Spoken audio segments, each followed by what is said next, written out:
Good morning, everyone, and welcome to the Spin It Social Hour.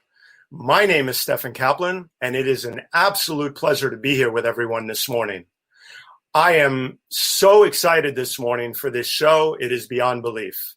I am a social media and visual strategist and who has worked with the likes of the Pulitzer Prizes, AARP, the Jackson Charitable Foundation, Encore.org, and I also work with my esteemed colleague Sri Srinivasan and his DigiMentors group doing live stream productions and many other things around the world. So once again, welcome to the Spin It Social Hour. The Spin It Social Hour is a labor of love born out of care and concern for our photo community. And when this pandemic hit, I decided that I needed to do something to help our photo community. I needed to reach out and get their work out there and get their names out there and help because they were being severely affected by this pandemic and the resulting the economic crisis. So the Spin It Social Hour is developed as a full-fledged storytelling platform for me to bring on photographers around the world each and every week. We've been doing this now for 28 weeks. I can't believe it, 28 weeks. But what concerns me the most is that what I'm so happy about, is being and premiering this week on LinkedIn. So it is an honor to be on LinkedIn, and thank you, LinkedIn family, for having us. And I hope you enjoy each and every week with the Spin It Social Hour. So today's guest and today's guest is Stefan Falke, a great photographer based out of New York here. And today's show is La Frontera, artists from the U.S.-Mexican border. It is going to be a great show. But first, I'd like to tell you about my sponsor, and that is Real Talk Live from the Barn. Real Talk Live from the Barn is a show I produce with Emilio Pardo, who's a visionary brand strategist. And it is a great show dealing with the economy and the COVID crisis and everything else, giving you so much insight from thought leaders around the country and the world.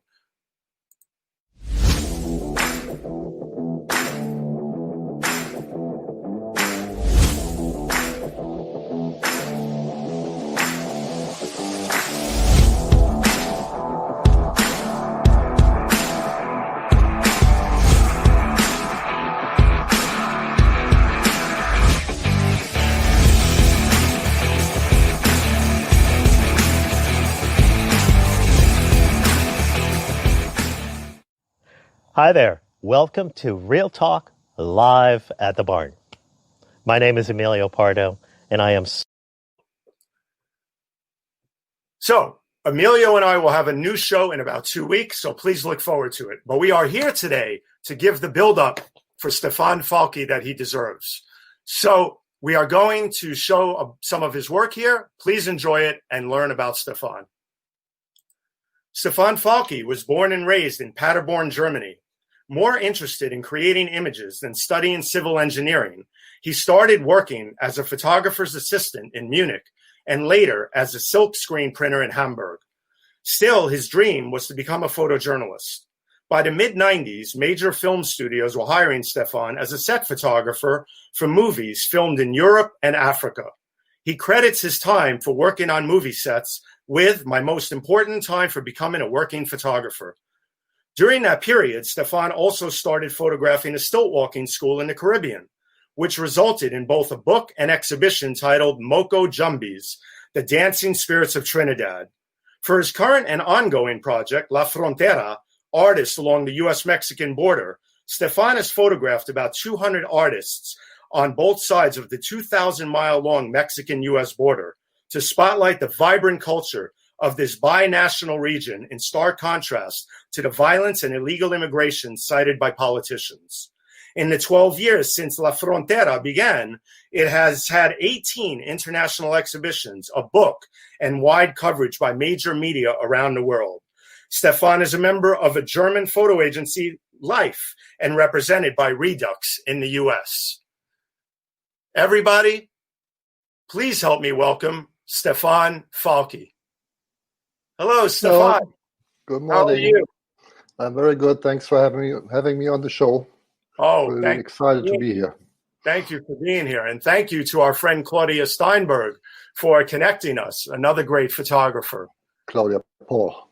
Oh, we have Claudia on the show. We have a Claudia on the show, and we have Claudia Paul. Thank you.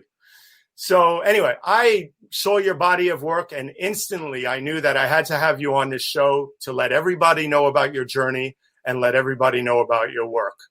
So why don't we begin? We have a bunch of other guests that we're going to bring on, but why don't we begin by letting you introduce yourself, besides what I said about you, and tell people a little more about yourself. Yeah, hi everybody. Really excited to be here.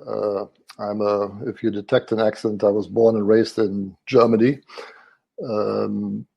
Moved to New York for a while in the 80s, came back to Germany in the 90s, and moved here for good in 2002, I think. 2002, yes. And, I grew up in a country, Germany was divided between East and West.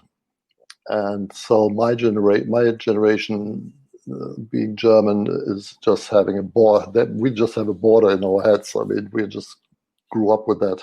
Mm-hmm. So when I came to New York and kept reading about the U.S.-Mexican border, it was just a natural interest in it. And even more so, which I discovered during working on the project, the love for binational areas around the world is very big in me, because even in living in Germany, when I left my parents' home, I went straight to a city called Aachen, which is in the area of Holland and Belgium. I would buy tobacco in Holland in the morning and drink beer in Belgium in the evening, and study during the day in Germany. Sounds good to me. Yeah, so I always think people who live near another culture have an advantage. Mm-hmm. Instead of, so the U.S.-Mexican border and the history of it. It's just an enormously interesting area just for that reason. Yeah. So, but the border, the bad news about the border really interested me, because I'm always very suspicious when the media and especially the politicians talk down on a certain area for a period of time, because it works. I mean, after a while, people just think bad about a region that was talked bad about for many years. Yeah.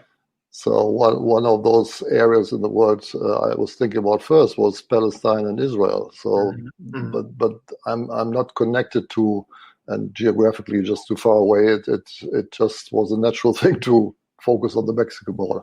Right. So there I went. I mean, it was. And there you went, and now here we are. Obama's election, November 4th. That's when I ended up in Tijuana in a hotel where I was the only guest, because things were really bad back then.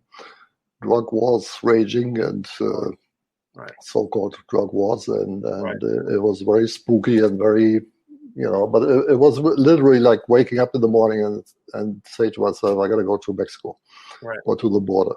Well, if I may, it's really. It attracted me, your body of work, because out of sheer care and concern also for Mexico and its people, because the way the country has been demonized in so many ways is horrible. And it's an absolute pleasure to have a great storyteller such as yourself here, along with our other guests that we're going to bring on. And, I come from a photo editing background. I was at the New York Times for 20 years as a supervising photo editor for the Wire service. And I saw your work, and I couldn't wait to get down, to edit it down for today, to show everybody all of that you've done over 8 years. So we're going to concentrate on this body of work, because you have a lot of other work, and that's for another show. But right now, what I want to do is I want to bring on some of our guests that are going to contribute to all of this. And we have the wonderful guest from Ciudad Juarez, and we are going to bring her on, Monica Lozano. Hello. Welcome, Monica. What an honor. Hello. Good to see you. Good morning. Oh, good morning to you. I hope it's a beautiful morning where you are. I hope you are well. I am. Stefan, I meant to ask you this at the very beginning, too. I'm going to ask everybody at once when I bring them on. Let's also bring on Alonso and Patty. Alonso Elias and Patty Fontes from. Tell everybody where you're from right now. We're from Mexicali, Baja California, Mexico. That's right. That's right. And then we're also going to bring on a couple of great journalists that we have with us. We're going to bring on Rosalind Bernstein. Good morning, Roz. From Soho, just from Soho. Soho. We're dealing with the arts here. So it's a pleasure. And then, of course, I'm going to bring on Claudia Steinberg, not Claudia Paul. Good morning. Good morning, Claudia. Good morning. Good morning to everyone. Good morning to everyone. I'm going to move Alonzo and Patty to the center there. I like the couple shot in the middle there. That's one of the magic things about StreamYard, being able to do this show through the magic of StreamYard, which is my platform of choice. Shout out to the StreamYard family and this revolutionary platform that's allowing me to stream like this. But first of all, let me ask everybody one by one as a group, and then we'll go one by one. How is everybody doing this morning, dealing with this pandemic and everything else? Stefan, briefly. Well, we're hanging in there. We are healthy, and all families are healthy. I personally got really busy. Sitting around is not exactly my thing in photography, so I shot this series called Keep Going New York, because I'm always a strong supporter of New York City, which gave me so much in my life. And, we keep going. Well, that's the important thing. We all have to keep going, help each other, support each other, and wear our masks. Monica, how are you doing? I am good. I'm good, running around as well. And it's been crazy road with the kids, a 3-year-old and a 6-year-old, and homeschooling. It's a big one, but we're holding on, and I don't know, just day by day. That's what I have to say. But everybody's healthy. Yeah, everybody's healthy. Thank God. Great.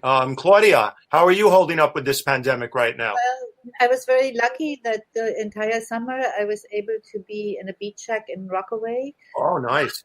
Freelancer set up to working remotely. That's what I've done for 40 years. Okay. And so that was not a big change. And now I'm back in Manhattan since the last few days. And I'm happy to be back in my beloved wounded city, I have to say. I know. But New York has rebounded. I have to say, New Yorkers are resilient, just the way many. And making the best of everything, and the spirit is, as you said, resilient. Exactly. I'm a born and bred Greenwich villager, born and raised, and I now live in Ramsey, New Jersey. But I miss New York, and my heart's always in New York. I'm always there. I haven't been lately, but my heart is always with everybody. Alonzo and Patty, how are you guys holding up? Well, I hope. Yes, we are. Very good. We both had the virus with no symptoms. Ooh. So, like a month and a half ago. Oh, okay, but everything's okay for now. Okay, good, and it's going to stay that way. We pray, and you'll be just fine, and you look healthy, and I'm very thankful to have you here. So thank you very much, Rosalind. How are you holding up in Soho? Fine, I'm fine. Actually, the strange thing that happened is I had a new book. I can show it to you here, Engaging Art. Woo-hoo. That came out June 1st, and at a time when everything was closed. No book talks, no galleries, whatever. And I'm a person who writes with a pen and paper and not very tech savvy. So all I can say is thank God for Zoom. I've been doing Zoom talks. Right. We're well here, and I must say there's a lot of art on the boarded up buildings in Soho. Right. Yes. Well, one of the things I've learned to do as a host of a great show like this, and I'm so thrilled to be doing the Spin at Social Hour. It really is. It's my heart right now, and to be able to help photographers and the photo community, and bring authorities on, such as you two journalists as well. As a disclaimer, Roz is my former professor at Baruch College and my mentor and guiding light. I will owe to this day, and I will always say that. But I want to say, wow, that is a comment. Look at Brian Schulman, a LinkedIn influencer and all-around influencer. We are all in this together. Photographers have been hit hard financially for months now. For many, their work has... Oh, that's I just put in my statement up there. Thank you, Brian. Oh, wait a minute. I know that language. Good, right? Mark Lee is. Let's do some shout outs here real quick, and then we're going to dig into the work. Mark Lee is here. Mark, pleasure to have you here. Anybody else that we can give some shout outs to, Jonathan? Jonathan Borstein is behind the scenes driving the car. And then we're going to get into more comments and everything later. We will be taking questions somewhere in about maybe 15 minutes. We see Jose Manuel Springer is here. Hi, Stephen. Mm-hmm. Tim Sohn is here. Dr. Sujana Chandrasekhar. Wonderful to have you here. She's on call. Ali Hernandez from Time Magazine. Claudia Paul, a wonderful photographer who connected me and Stefan. Wow, what a great audience. Anne Martin from the UK. Hello, Anne. Anyway, Marge is here. Stoop Stories. Yay, Marge, a future guest. Emilio Pardo, my sponsor. Me gusta mucho. Okay, I love it. All right, let's get into the show here, and let's get into why we're here. And let me call up some of the work that I've prepared for the other part of this. And we are going to go here. And we're going to hold off on any more comments right now in order to be able to have the slideshow be clear, and then we'll bring more up. So please, also everybody, please share this broadcast. Please like this broadcast, but please share it and amplify it so that everybody on LinkedIn, Twitter, YouTube, and Facebook can get to know these photographers and these journalists and the great work from Mexico and the border on both sides of the border. So, Stefan, talk to us briefly about we have a lot to cover here, but talk to us about all of these parts of the border, both parts that you've covered here, and tell us, I mean, look at all these locations and look at how many you've covered. What a project. Dig into this just a bit here. Yeah, just looking at the numbers and the places, I don't even know how I did it, to be honest. But you do it piece by piece, right. day at a time, so to speak. Right. And we talked about Mexico in the beginning. My focus was on the Mexican side of the border. And then I realized, and one artist in Juarez actually brought it to the point. He said, "I'm not telling you where I'm from which side I'm from. I am from La Frontera." Mm-hmm. So he didn't even want to tell me which side he was born or lived. He said the La Frontera is a region, and the region is on both sides of the border. It just happens to be divided by in most places, by a big fence wall, whatever you want to call it. And so I stopped just focusing just on the Mexican side, but I focused on La Frontera. So that's why you see San Diego, El Paso, Brownsville, McAllen, all these places have amazing talent living there. Often, Mexican artists moving to the American side, but also American artists moving to the Mexican side. So there's a constant back and forth and a cultural exchange that is just enormous, right.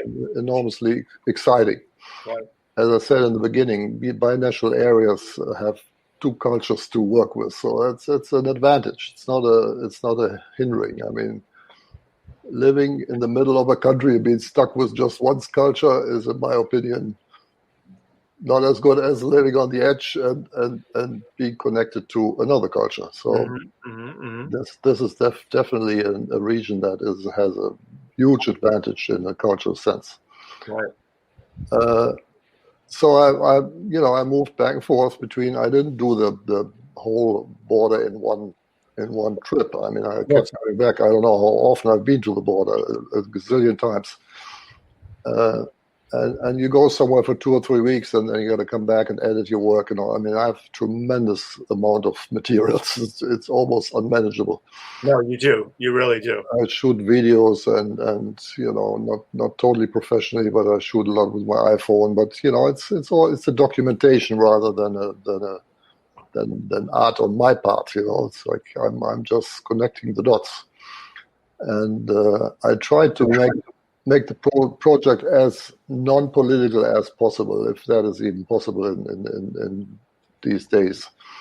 My project is about showing the vibrant cultural activities that are going on the border, because most people, if you close your eyes, you think Mexican border, U.S.-Mexican border. If you close your eyes, you think nothing good Let's put it like that, because for what you have been brainwashed into thinking about it by, media and politicians and so on.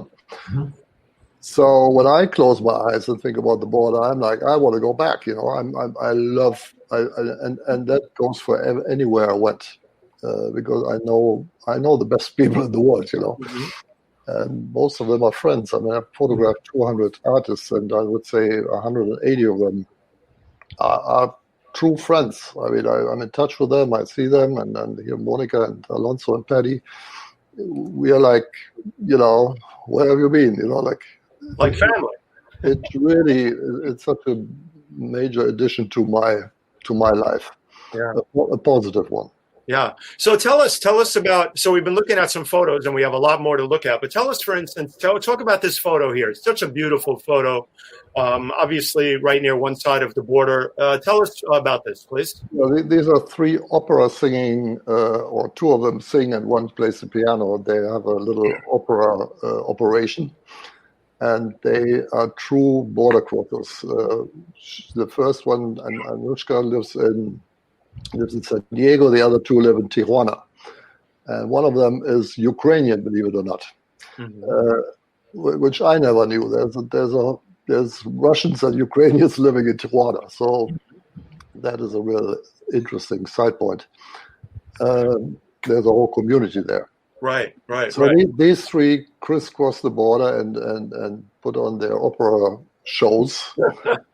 And I heard about them, and lately I'm focusing more on artists who really crisscross the border, or true border crossers, so to speak, also in a cultural sense. So these 3 really, they're wonderful. So we met, that's another thing about this project. Whenever I contact anybody, they're like, yes, there's no. Everybody seems to love doing this. Right. Tremendous support on the border for this project. That's one of the probably you'll talk about it also as we get deeper into this. But that's probably one of the biggest misconceptions about the border. Also, is that it's this barren land everywhere. Right. And untrue. Untrue. Because there's towns and cities everywhere, right? Towns and cities, and they're as modern and as normal as ours. Right, and that's anybody else. Yeah, and that's the amazing thing about this project, is educating people also, because I know that your focus has been not on the art specifically, but truly on the artist and the humanity of the people, and not just the art. Right, and the influence these artists have on their environment or communities, be it large or small. I mean, this is also not a collection about who is who on the border. Far from it. And I talk about that later, about my methods of doing this. Right. This is basically a random choice of. It's not that random, but right. It's famous people in it. It's not famous at all, and poor and rich, and good and bad. Right. Well, sorry, Stefan, please. Yeah, I also try to stay away from judging people's art. It's not what Stefan likes. Right. And that's I developed a certain methods to do this. I would not research anybody before I went there. Right. I would research 1 or 2 artists. It actually started in Tijuana, but that's another long story. I would ask artists, who is your favorite artist? That's a great question. I wouldn't find the next artist, but the artist that I found would find the next for me. I love it. That's a great way to evolve a project.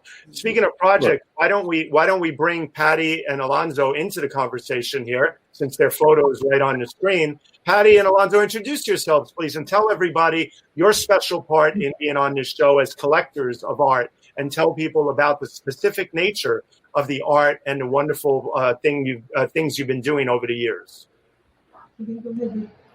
Well, we live in Mexicali, which is the border with California, a really small town called Calexico. So Mexicali means Mexico, California, and Calexico means California, Mexico. So it's really the same city, kind of.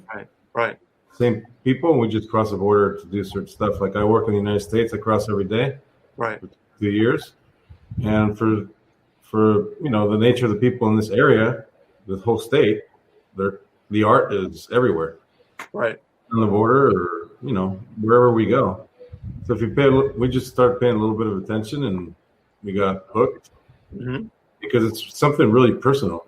Like it speaks to us, and we just started buying fur walls, and here we are, 500 artworks later, talking to you guys.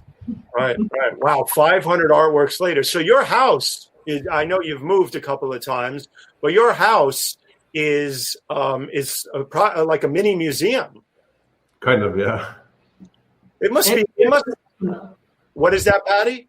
Everyone wants to come and see. Well, I want to come. So as soon as we get a handle on this pandemic, I would love to see and even do a live stream from your museum one day. That's a great idea.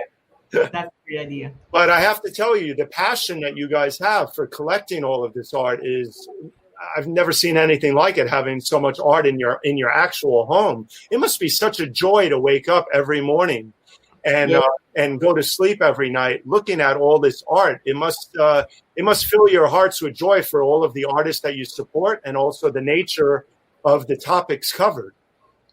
Well, most of the artists are friends, so we kind of wake up and look at, oh, there's this guy. Right. And sometimes they come over and we, barbecue or something, and they look at their artworks next to somebody they don't really know, and they find some connection, and it's kind of cool, Right. Absolutely. Alonso connected me to so many artists. So sorry that I'm jumping in, but no, it's fine. I was already working on this project when we met. I'm not quite sure who connected us, but I already had photographed a lot of artists in Tijuana and all that, and I heard Alonso and Patty's name popping up all over the place. So we finally met, and my project includes people who support the arts, so it's not just artists. And Alonso and Patty just fit my profile like so well, because both of them connected me to a lot of artists in Mexicali and other places in Baja California, on the border. And it was never as a collector would connect you with one of their collected artists, because you know that type of relationship. It was never like that. It was always they always connected me as friends. Right. It was more about the friendship than the art. So that's what that's what my whole project is about. That's why I thoroughly wanted to bring Alonso and Patty on for a different perspective of this as collectors, to show the unique nature of being a collector, and also the passion for doing so as well. Alonso or Patty or both, can you speak to us a bit about this moment here with this artist, and this resonates so well because you see the beauty of his art, and also the fact that you're so thrilled with being such great collectors. This artist's name is Alvaro Blancarte, and he's from Tecate. He's probably around 85 years old, and he's an abstract painter pretty much.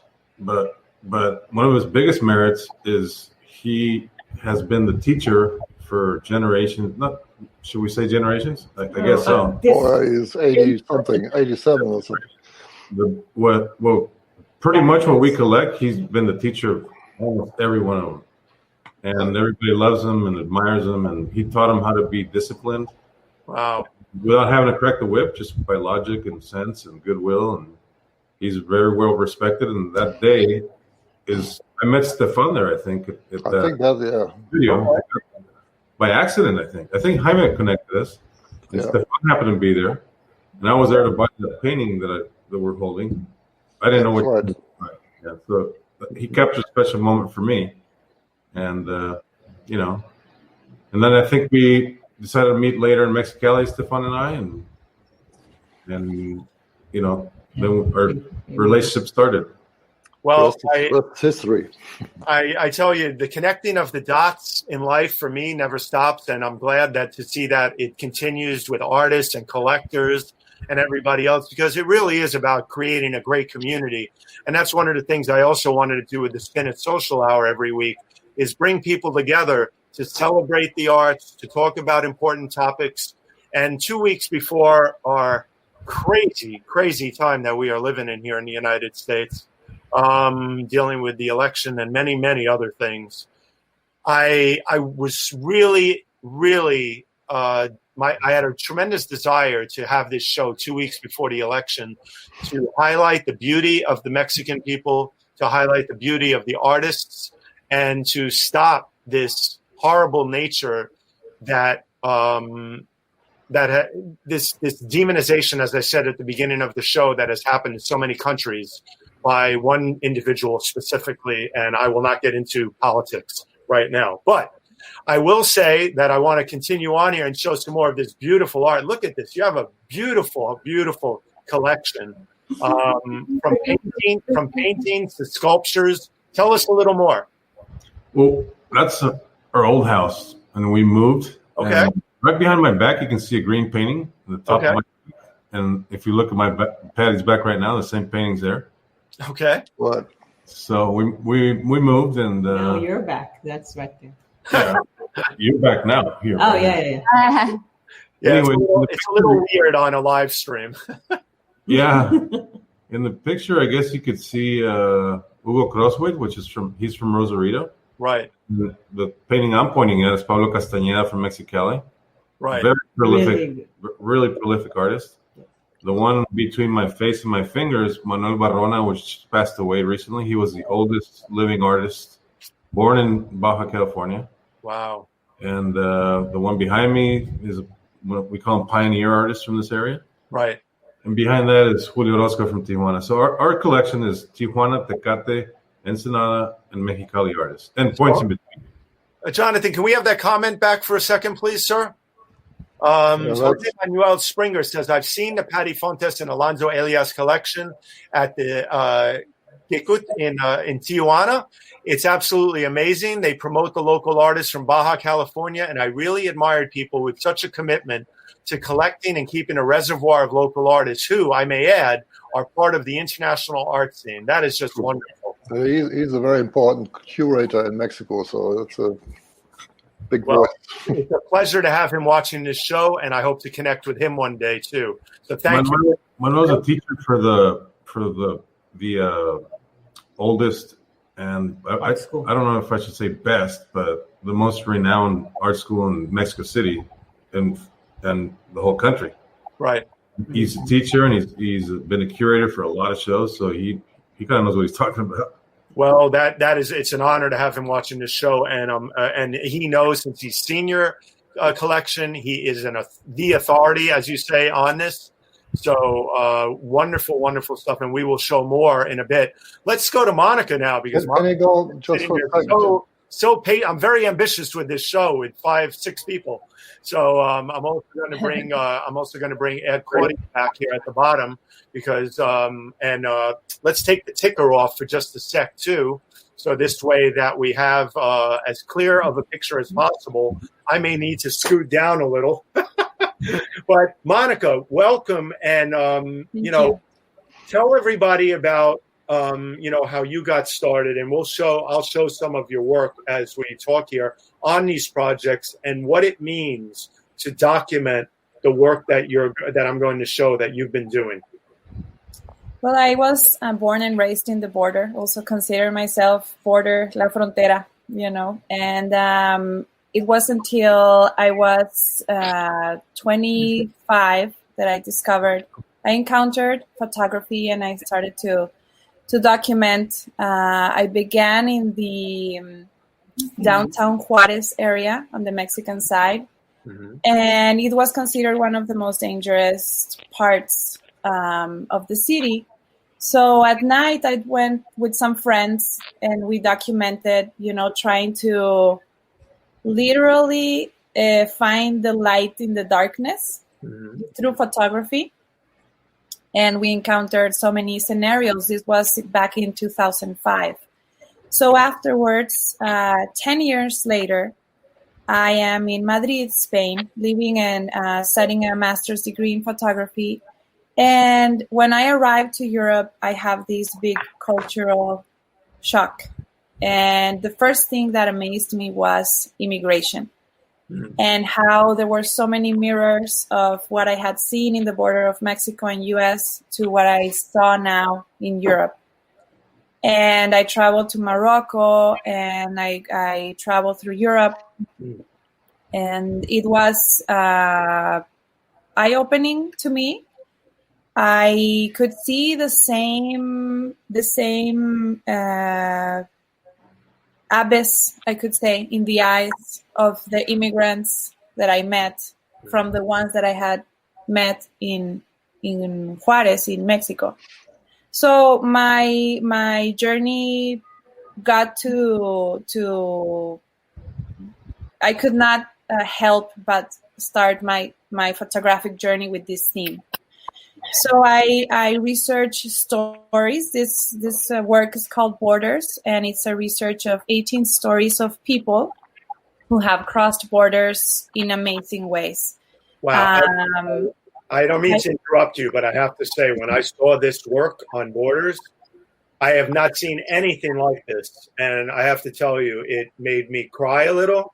It made me so deep in thought about the journey and the struggles and everything that these beautiful people do to try to have a new life. So please go on. Yes, it for me, it converts the fragility of the journey that they live through, makes them heroes. If somebody can go through something like that and be able to live through it, for me is something that most human beings cannot, These are so in a way, I had seen so many stories about the border, and I really wanted to speak about these stories in a different way without any context. So this is the first thing that I decontextualize the space. Right. So we focus on the stories, and they are around the world. This is from North Korea to China. Right.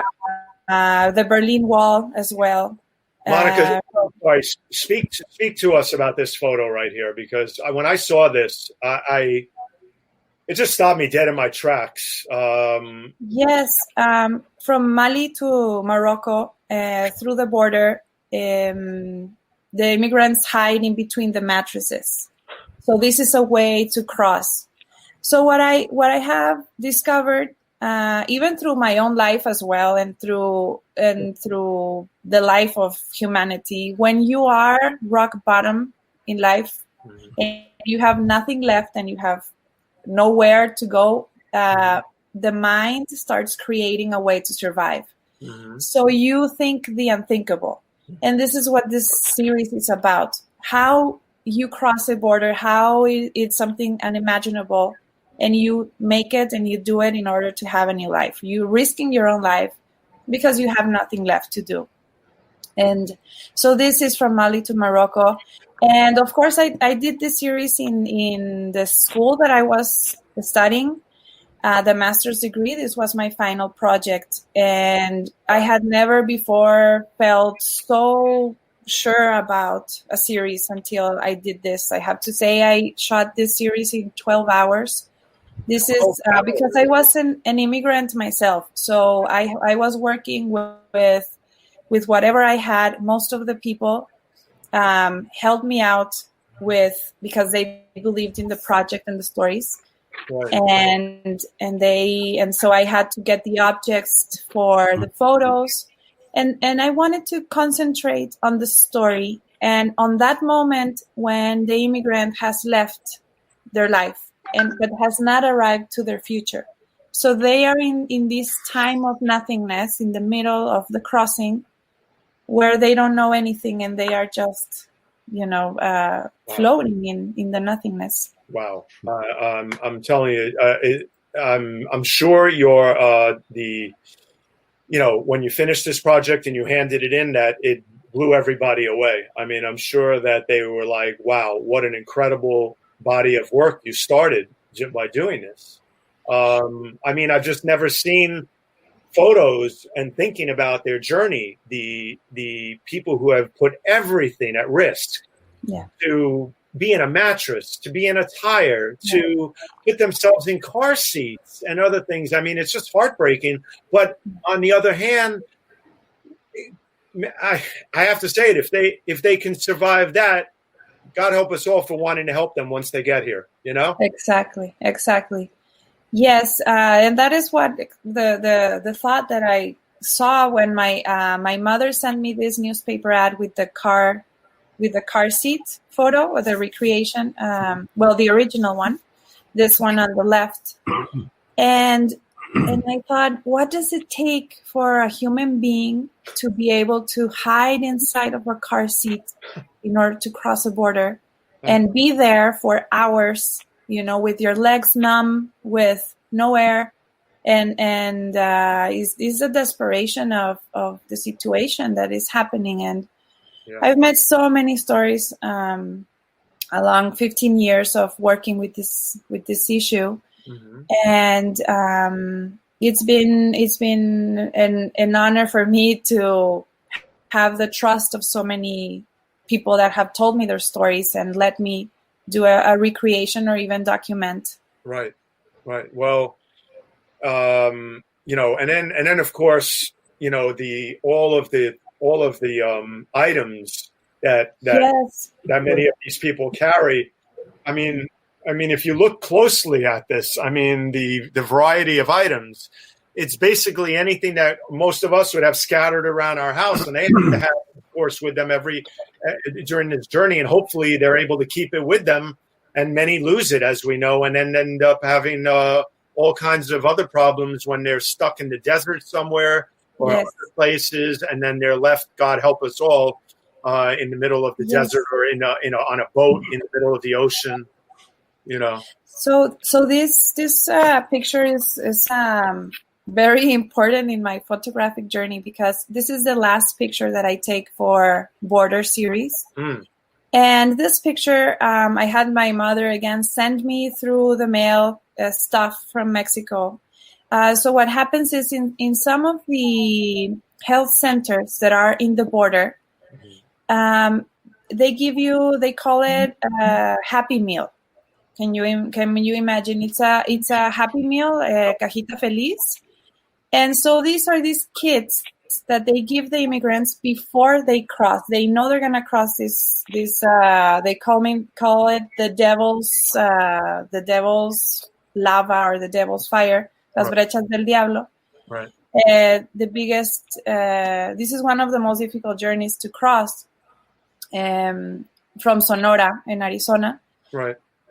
And so some health centers know that they're gonna cross, so they give them this kit for survival. So this is a recreation of this kit. And without any further plans, 10 years later, I am again in the border of Mexico and US, and I am photographing still lifes of the remaining objects that they carry through their journey. Yeah, I have that set. We're going to get to that in a moment. Let me check on that. Hold on one second. Let me get to.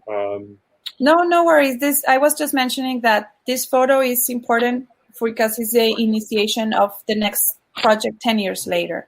Sure. No, but I have some of those, and I want to show people those. Yes. But also, you've had the I will say the honor and the incredible moment in your life to work with the world-renowned artist named JR. Yes. Tell us briefly about that. I'll show a few photos here from this project. Yes. Again, 2010 is when I left to New York City. I had the honor to have the presidential scholarship at the School of Visual Arts. Right. So I was there, and I connected to artists in New York. Somebody sent me the link to the Inside Out project that he was doing. Mm-hmm. And strangely, I sent a message directly to him, and he wrote back. He said, of course, I've been wanting to take Inside Out to Juarez. Mm-hmm. So let's do this. Mm-hmm. And so many people, we got this amazing group of more than 100 volunteers. We photographed 16 photographers. We photographed 1,000 faces of the border. Wow. And then we pasted them on the line of the Rio Grande. Right. And this was right in 2010 when the cartel wars were very, very, well, it was on the peak point of the city. Right. So all the news that were about Juarez and the border again were about the killings and the violence and everything that was, of course, happening, and it was tremendous. But there was still another side to this reality of all the people that were living there and holding on. Yeah. So many young people. I distinctly remember this project, and it really, really captivated me when it started. And JR is such an amazing individual artist, always coming up with these revolutionary and very, very powerful projects. But the special part about JR, of course, is that he involved so many artists in his projects. Right. Of course, the topic is the most important thing of all. But real special, the real special part is being able to include a family of artists to give all these different perspectives and their unique way of documenting things, such as yourself. Right. It was one of the biggest lessons of my life. And I think that what JR is doing with this project is beyond him as an artist and beyond everything, because he gives it to the community and the community takes it as its own. So in Juarez, it was a peaking point of again, nothingness, of rock bottom, of living through this cartel war. And then all of a sudden you start seeing faces of happy people around the city, because we not only pasted in the river, but also on the walls of the city, on under bridges or spaces. And the community, I mean, it was, like I said, beyond what we expected. Okay, well, why don't we pause right here? Jonathan, do we have any questions and comments from our viewers, so this way that we can make sure that we make this show as engaging as possible? Jose is back again. Thank you so much, Jose. Amazing work, Monica. I admire artists like yourself that show a social commitment and engage audiences through powerful content and eloquent aesthetics. Thank you, Jose. Thank you. Edward, a big fan of the show and supporter of the show and future guest. A question that I have been asked about my work. A question that I have been asked about my work was, why do you photograph subjects that are depressing? What is your hope purpose? My answer always was powerful imagery is a form of shock therapy, that such images are seeds planted in a collective memory of people who remember the vision presented. Here, I ask all of you, do you feel your work has had an impact for change? Are there times when you feel it is a losing battle? That's an interesting question. Stefan, let's take that question to you. It's never a losing battle. It's a losing battle when we stop doing what we're doing. That's right. And that includes Alonso and Patty and everybody else who's keeping all this alive. And that's right. Everybody adds their own perspective to it. Right. That's why, when I said in the beginning, I try to kind of stay out of politics and this and that. Of course. But the people that are collectively now in this project bring about all their, whatever it may be. There's a lot of artists too who. Right. I know artists who don't even know where the border is, and they live like 3 blocks from it. Right. They don't care about the border. Right. Let's bring Claudia. Steinberg into the picture here. Claudia, welcome. Yes, thank you. I'm sorry that we haven't gotten to any questions for you, but we want to do that now. Claudia, having worked with Stefan now, how many years have you worked with Stefan as a writer? Stefan and I have known each other for decades, and for I think the last 15 to almost 20 years, we have been working for a bunch of major German publications together on all kinds of stories, not just art stories. So it has been a close working friendship, yeah. And so it's about 10 years ago that we went to Tijuana together. I remember very clearly the situation of crossing the border. We were in the company of Teddy Cruz, an architect and theoretician whom I admired very much because his work was all about relating different aesthetics that were border crossing from both sides. And so we crossed into Tijuana with him, and we were very scared. It was, I think, around 2010. And we had, of course, known about all the terrible things that were going on there. But basically, as soon as we were in town, all these fears evaporated. And very soon, there was this intense affection for this resilient, scrappy town. And then Stefan and I pursued stories there for several years.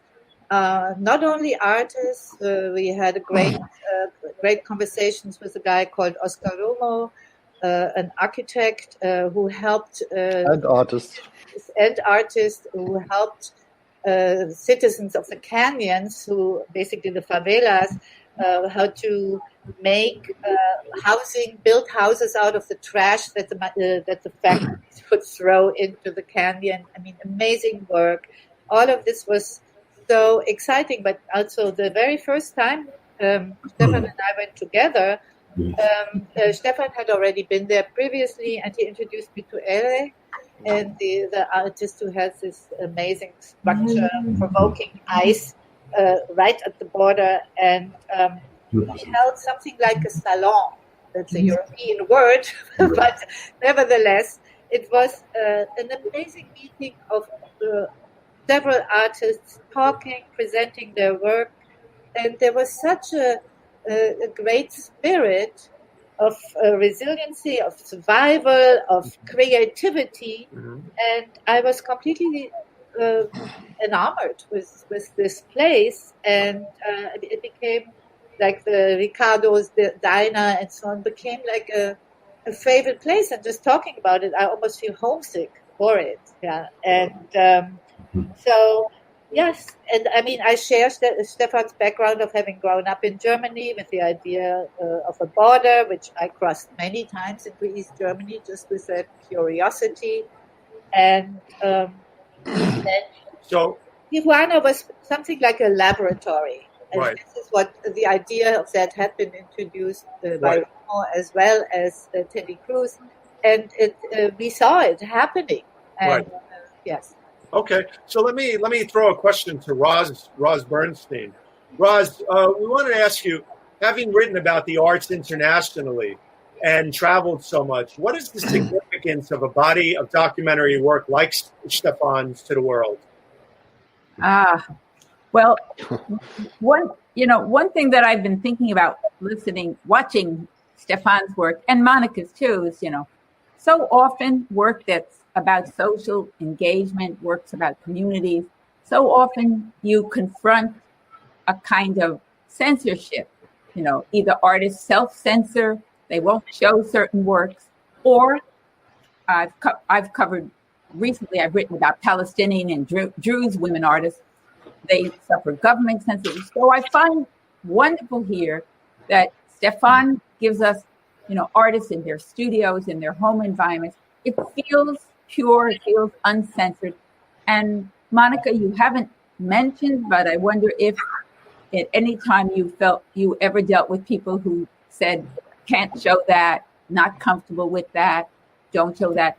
It seems to me that both of you are creating a kind of archive of work that we would not otherwise see. So something I certainly would like to write about. Thank you. Absolutely. So one of the other things that I want to do here is I want to show a couple of, we have so much work yet to cover, but I wanted to let everybody know, by the way, please, that we're going to, sorry, I just want to give a little room here just for a second. I want everybody to know that this show is going to be available on YouTube. It's streaming right now to YouTube, but it's going to be available with closed captioning in Spanish. So, Monica, perhaps you could tell, or I would have picked anybody, but Monica, perhaps you could tell everybody in Spanish who's watching, just in case, that they will be able to go to YouTube, and that Jonathan will be putting these, well, he's doing it right here.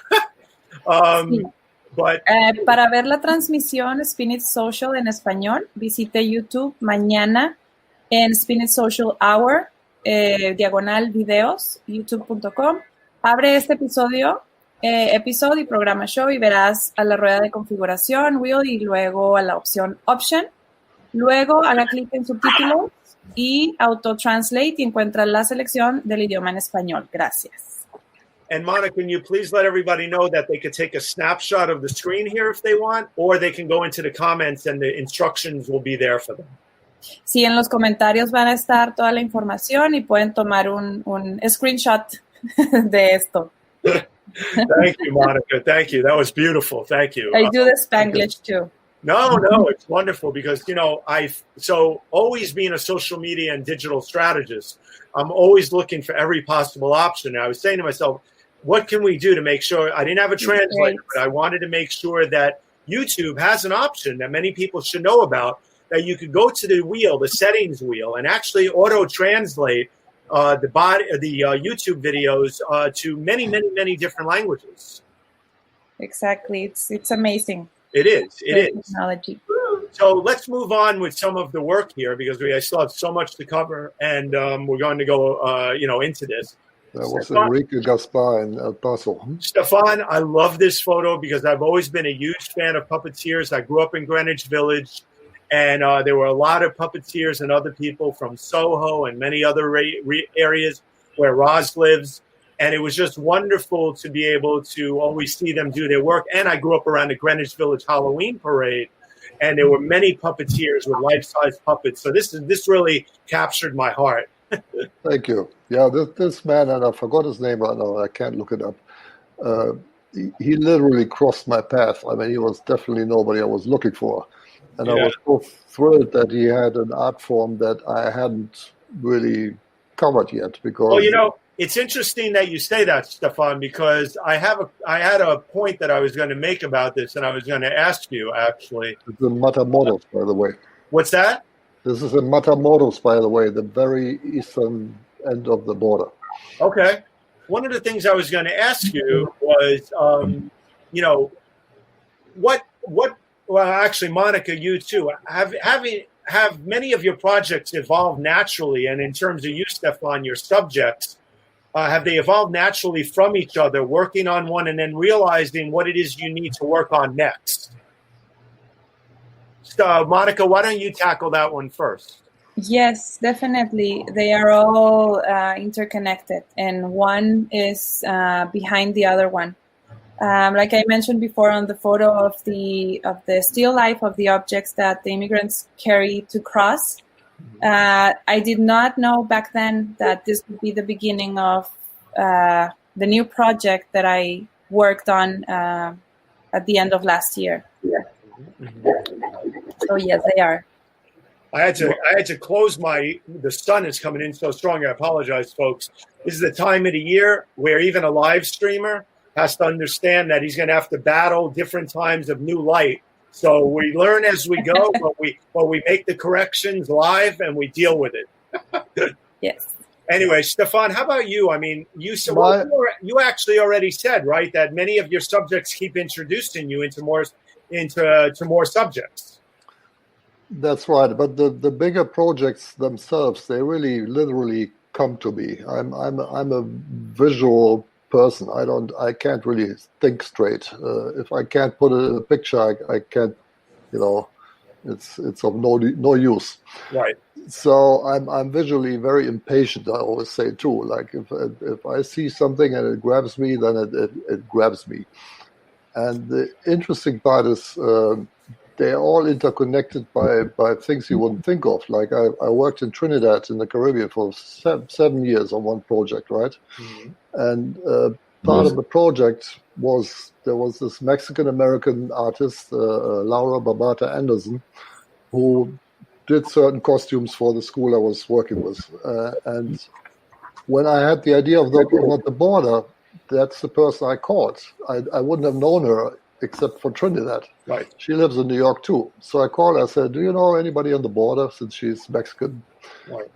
And she came up with one name only, Marta Palau, who's one of the most important artists in Mexico. She happens to live in Tijuana and Mexico City. And she happened to be there when I called her in Tijuana. So the first day, 4th of November 2008, that's whom I met in Tijuana. I only had one name, one foreigner, one name, which came from Laura Anazin Babata, whom I met in Trinidad. Mm-hmm. So it kind of rolls like that, you know. So the projects themselves have really nothing to do with each other, but they do. Right.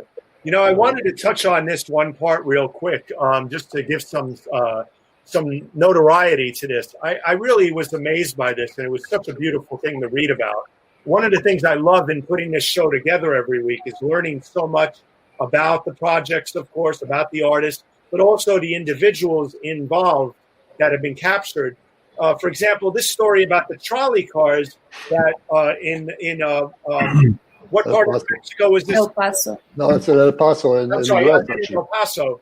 But that it was connecting two different areas, and this photographer helped get I think it was $8 million towards this project. Far more than that. I don't know what he got for the particular project, but there was a bunch of money all of a sudden allocated from whatever and state of Texas. Look at what he was able to do. Look at this beauty of what he was able to create again. You know, yeah, this trolley used to connect El Paso and Juarez when the border wasn't what it is today. It would be an international trolley. Right. And then I don't know the story as well as maybe Monica, but then the trolley was defunct, and the border came up, and they couldn't use it anymore, so they parked it near the airport in El Paso. And since it's so dry there, nothing really rots or rusts. Right.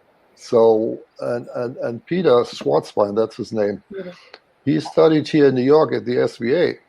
And his masterpiece, as far as I remember it, his master, whatever you call it, paper, was about this trolley and reinventing it. But it was more, he never really thought about doing it. He was just having it as a theory. Right. Theoretical paper, and he made posters, and he created a person, a conductor, the whole thing. And he had what a beautiful restoration project, and such an important thing. It's still not crossing the border, but it's running in El Paso. So. Right. And we're just going through the work here of so many artists. That's one thing I want to add. I mean, every single one of these artists, there's 200 stories that are so amazing. Trust me, I know. Curating this project for today was an incredible effort, and it was just wonderful to do. I feel so much richer for it, having learned so much about all of these artists, and also you both.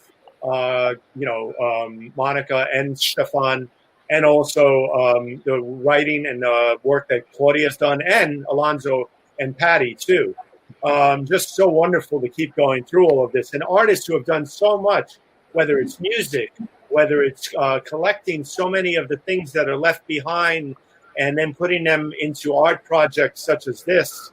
This is Tom Kiefer, by the way, who if you add Tom Kiefer's work to Monica's work, you would have he collects things that were taken away from immigrants at the detention centers. Right. Well, catalogs them and whatnot. Right. One of the things I want to do, I'm going to stop the slideshow here for a second, is let you know that I put together something very special for Monica, because her work, not singling anything out here, Stefan is the master who's documented her, but her work, and I'm sure he'd want me to say this, captured something really deep that has to be shown. So I put together a special slideshow for Monica, and I want you to watch this. I'm not going to play or talk or do anything while we show this, because it deserves our respect. And Monica, I'm briefly going to show a portion of the work that you've done on hugs and Not walls. Hugs and walls. Hugs, not walls. Hugs, not walls. Right. And the other one dealing with the camps. Okay. Okay. I'm going to show this without any narration and just let it play. So please bear with us and enjoy this absorb this and understand this for what the body of work is worth.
Wow.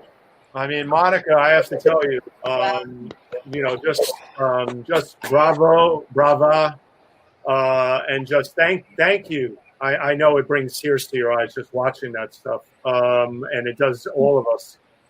I want to personally, say thank you for doing this work that teaches us all so much of empathy, compassion, understanding, anger to a degree too. We have to face facts. It angers me, and really just sends me into a bit of a tizzy thinking about all that these people have to struggle with just to see each other. Yes. Go ahead. Yes, Stefan. We can't stay angry, No, I don't. We're not getting it. No, yeah. That's what we do in our work, But I was going to say, channel that though into positive stuff and positivity. I didn't finish, so I'm sorry. No, I'm sorry I interrupted. No, I was going to say, but we must take our anger and we must take our frustrations and we must channel them into positivity and go forward in making the difference in the world that we need to make. So that was my full statement. Sorry for interrupting. Please talk about the photos that I just showed a bit, please. Yes, what we saw is the camps. First, we saw some pictures of the camps. This is what happened last year during December. Actually, since the summer towards December 2019, the centers, the asylum centers were full, and many people had to create these camps right outside of the port of entry to the U.S. Mm-hmm. So they were camps that the immigrants created, and they lived there for months until they had their citation with immigration and U.S. border. And going in there was one of the most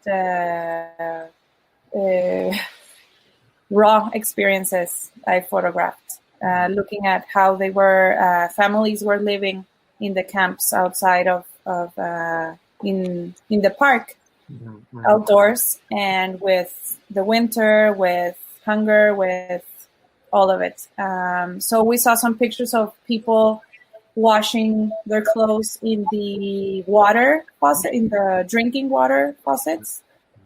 It was something very strong, how they were cooking, how they were living their lives, and the community that they created was also something incredible to see, because it had nothing to do with what we see in the media about criminalizing, and these people are a threat. And, it has become a number now and a threat to the U.S. when actually these people are trying to do something better for their kids. Most of them are here to do something better for their kids and their family, and they're willing to work, and they're strong, and they survive this journey that most of us could not survive. No. So it was something incredible to document, and the kids, the resistance. Me as a mom, of course, I was going there many times a week, and it was very, very strong to see. And this other Hugs Not Walls event is made by the Border Network of Human Rights. Right. And they reunite families for 3 minutes so they can touch each other and they can hug and embrace after years of not seeing each other. 3 minutes. They get 3 minutes. And I have to tell you, you documented this absolutely just the way it needed to be done. And I just want to give you a big hug right now just for doing it. Yes, let's hug each other and not walls. Because I'm trying to, contain myself because it's such a powerful body of work. And,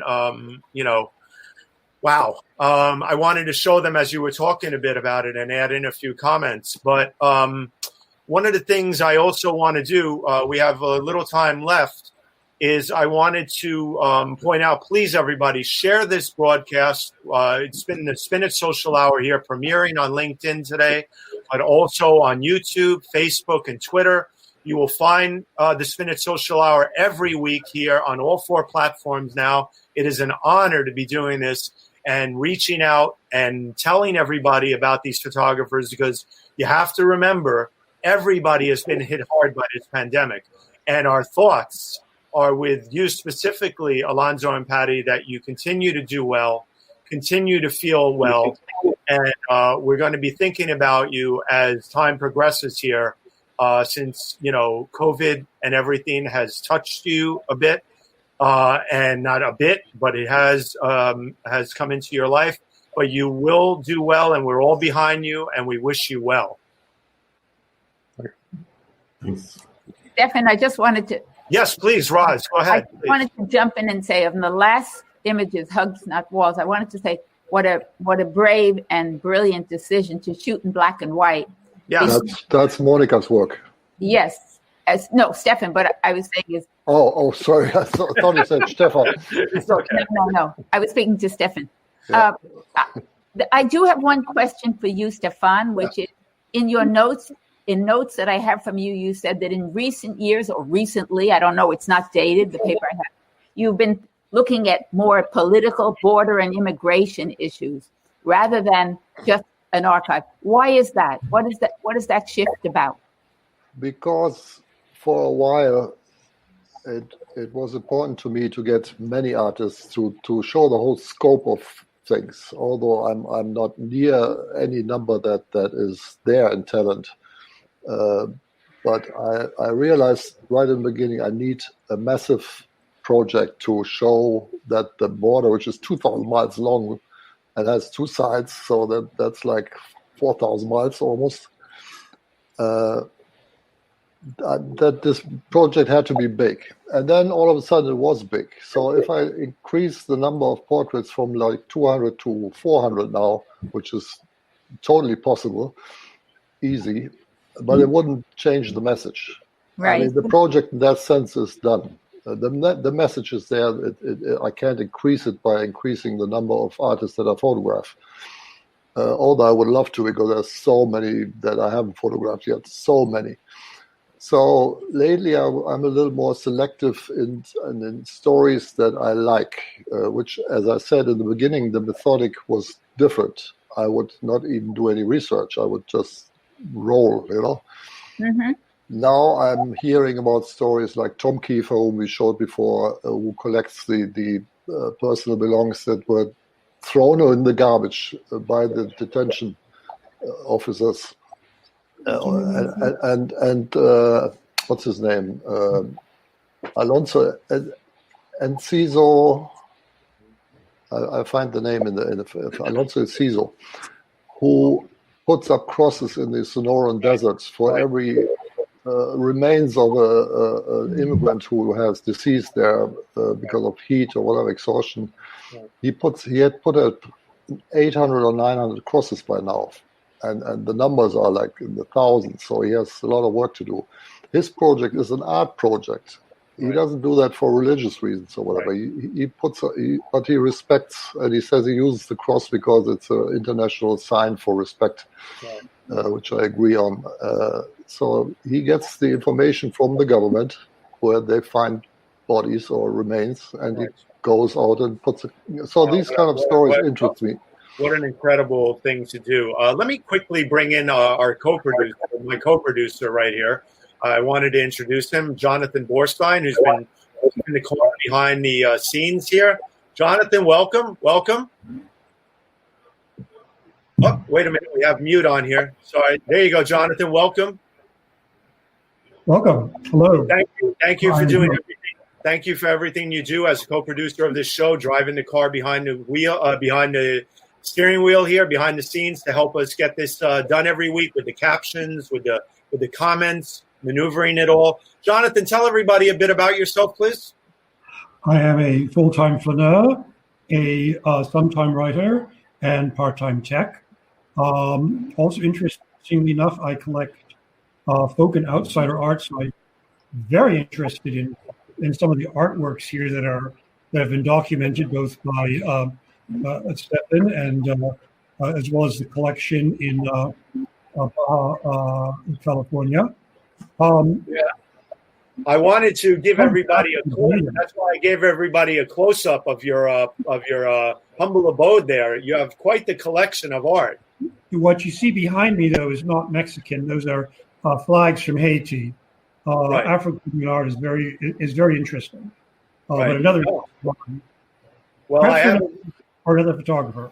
I have a huge Haitian family that I grew up with. They're my family. I went to a French school for many years with kids from Africa and Haiti, and they'll be very interested in learning more about your art one day. But Jonathan, I just wanted to let everybody know about the work being done behind the scenes, and thank you for being here. I'm going to now quickly show a video that I wanted to show. I'm going to stop this here. And I wanted to bring Claudia on, and I'm going to show a quick video of part of Stefan's work that I think we should see. So this way you know about the audio and visual work that he's done as well. So let me get to that right now. And I'm going to go right here to Gretchen Barr. And I'm going to put the, sorry, hold on one second. I'm going to have to mute myself.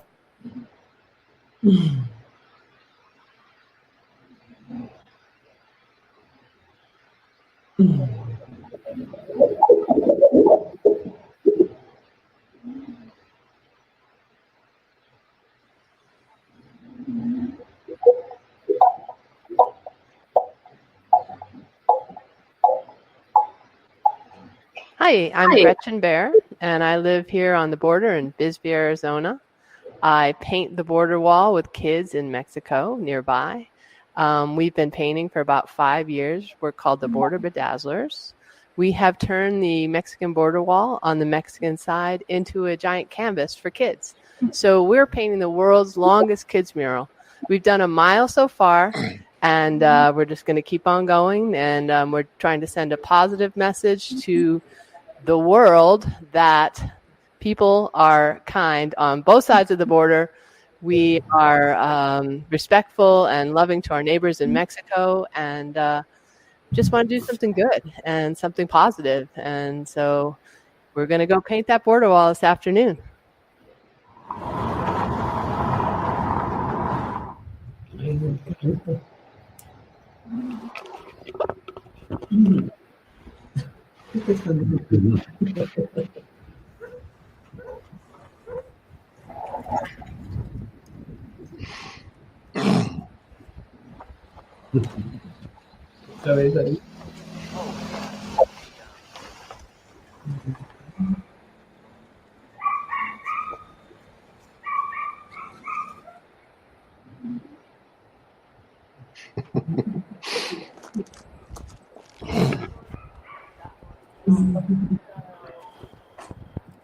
Gretchen, why are you painting the border? We are painting the border wall to send a message to the world that that this is a great place to be, and that people in Mexico are wonderful and warm and kind and generous, and the kids are wonderful, and you can take something ugly and turn it into something beautiful. So we're taking an ugly wall, turning it into a giant canvas for kids. All right, ¿quieres pintar? Okay, bueno. This is in Naco, Mexico, by the way. Naco.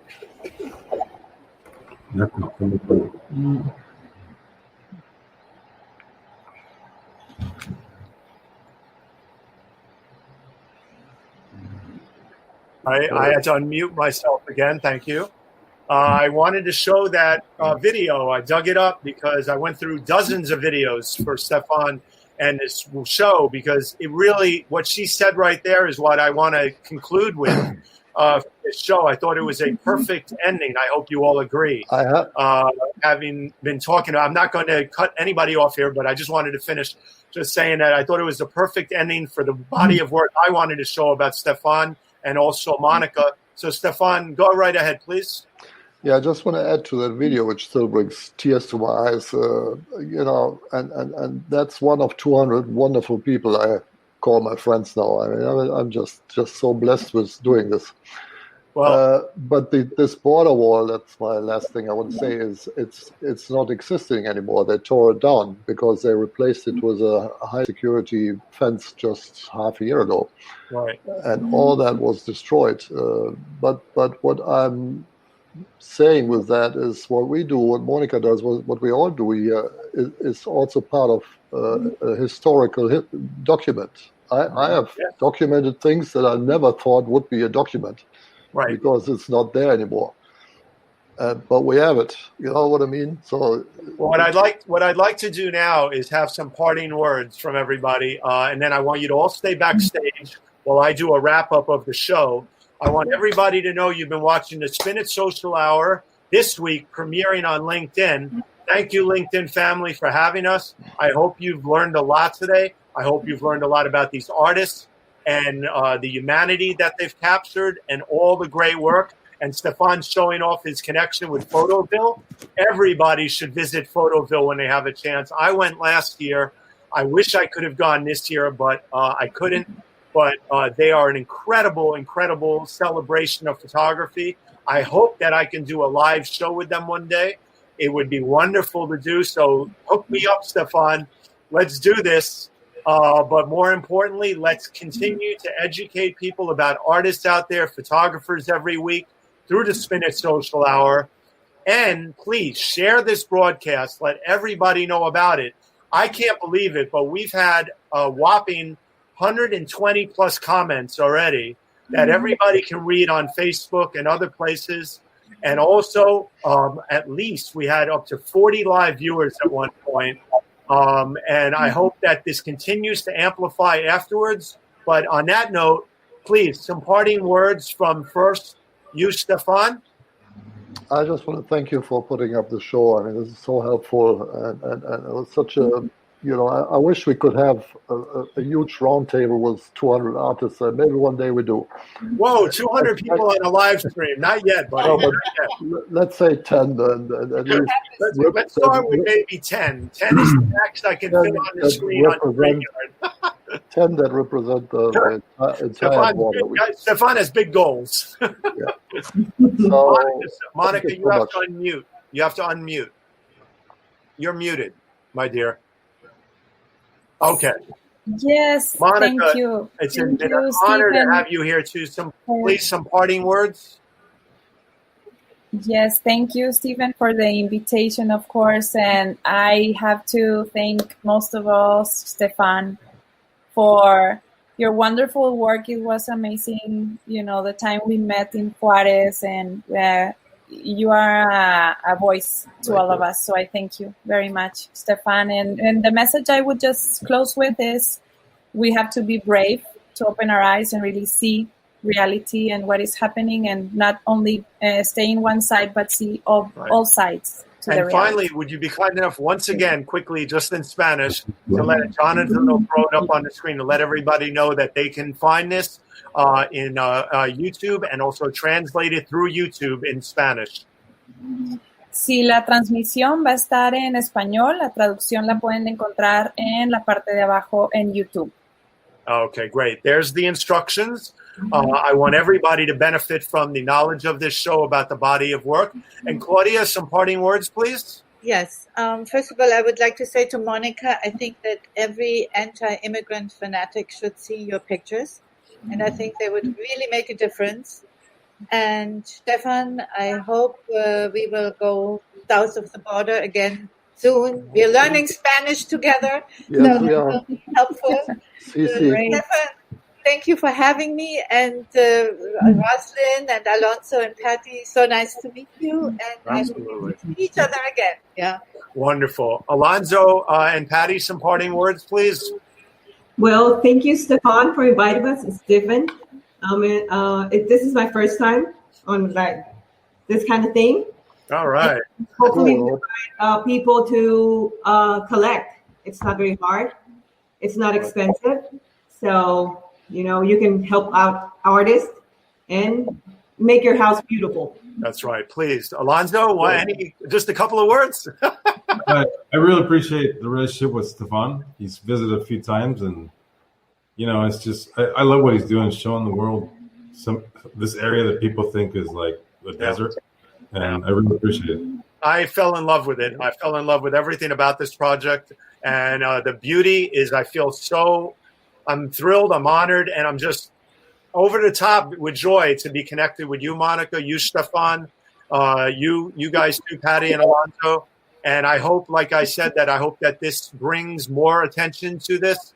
And we will continue to do this every week with the Spinach Social Hour. It is my true labor of love. And as a social media and visual consultant who used to be a photo editor at the Times, it's my pleasure to use my network and all the years I've been in this industry and other industries, bring it all together and get this work out there and help you guys, because Lord knows, wow, all this work. You guys. Stefan, can I add one thing? Oh no, I'm getting parting words from you. Oh no, please, Roz. Okay. My guiding light in life from Baruch. Oh yes, please, some parting words from my professor. Parting words is thank you all, because whether you're taking pictures or documenting or collecting art or writing about it, as I do, you are writing about art in today's highly politicized world. And no better timing than this moment in America. So what I want to say, wow, that is as powerful as we need. And I wanted to say one more thing. I want everybody to know where people can find everybody. So Roz, I know that you are on Twitter as Rosalind Bernstein. Right. You can see my website, rosalindbernstein.com. That's right. We've been showing that throughout the show on the Twitter. Thank you. Everybody's addresses and tags and handles have been on the bottom with tickers. That is the magic of StreamYard. This is a full production studio, and I am also able to produce these shows for other people too. So please, let me know. I'm always willing to work with other people out there, as is the group I work with as well. So, and I will talk about that in a brief moment. Monica, also, people can find you at Monica Lozano, I know, on Instagram.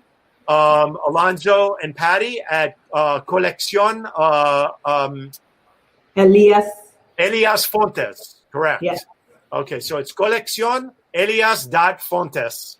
And I should have kept up with my Spanish. I speak fluent French, but I should have kept up with my Spanish.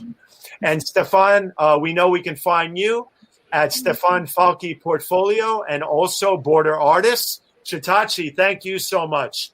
Chitachi, we have to catch up. I have to tell you something. Chitachi is the founder of Mediascope, a great media live stream. Anyway, everybody, I want you to hold on while I wrap everything up, please. And this has been an incredible Spinach Social hour and a half today. But worth every minute to go over a little for you guys. So let me wrap up here and mention something. So please stay tuned, stay behind the scenes, and I'll be right back. Okay? All right. Hold on. I have to take you off too, Monica. 1 second. Okay. So, folks, you've been watching the Spin It Social Hour premiering today on LinkedIn, as well as its normal home of Facebook, Twitter, and YouTube.